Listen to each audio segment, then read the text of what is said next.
As tabelas processuais unificadas estão em constante evolução e aprimoramento por parte do CNJ, que instituiu um comitê específico para esse assunto com o objetivo de gerir e aperfeiçoar as tabelas processuais, fazendo com que elas retratem todas as necessidades do Poder Judiciário no que se refere às classes, assuntos e movimentos processuais.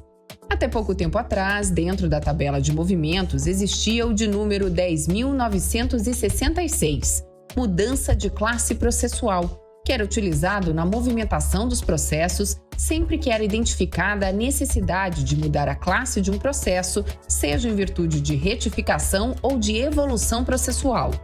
Ocorre que, atualmente, esse movimento foi tornado inativo, como se verifica no Sistema de Gestão de Tabelas Processuais, em que ele aparece como taxado, o que significa que foi inativado e não deve ser mais utilizado pelos tribunais. A inativação surgiu da necessidade de se identificar o motivo que levou à mudança de classe processual. Se a mudança é em virtude de classificação anterior incorreta, e portanto se trata de retificação, ou se a mudança é em virtude do andamento processual, e portanto se trata de uma evolução da classe processual. Neste sentido, o Conselho Nacional de Justiça criou 2 movimentos específicos que possibilitam a correta medição da questão. São eles retificação de classe processual e evolução de classe processual.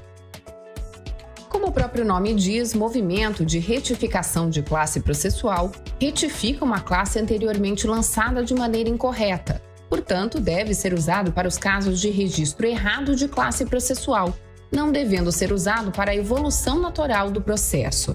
Neste exemplo, constatou-se a necessidade de retificar a classe processual anterior, substituindo-a pela classe de divórcio consensual.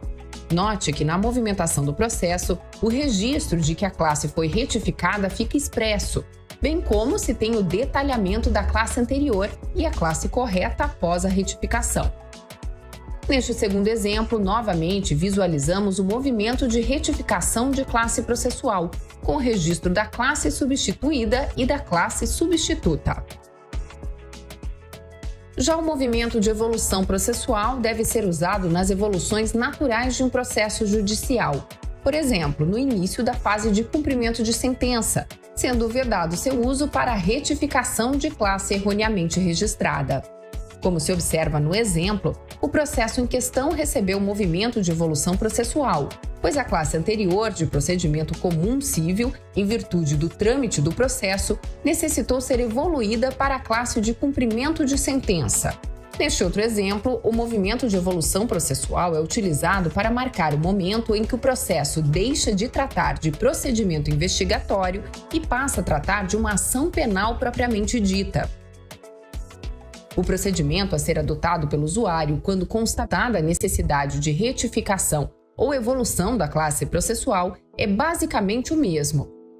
Basta acessar a tela de alteração do processo e então, com o uso da lupa existente ao lado da classe processual, selecionar a nova classe para o processo em questão. A seguir, o usuário deve selecionar a caixa de texto com o motivo da alteração, seja ela retificação ou evolução. Feito isso, basta salvar as alterações e o procedimento de retificação ou evolução será finalizado com o respectivo movimento lançado no curso do processo. Então lembre-se, as tabelas processuais unificadas do Poder Judiciário são de observância obrigatória pelos tribunais de todo o país. É por meio delas que os indicadores e estatísticas são padronizados para todo o Brasil. O seu uso é necessário para que a produtividade de sua unidade judicial possa ser corretamente aferida tanto pelo TJPR como pelo CNJ.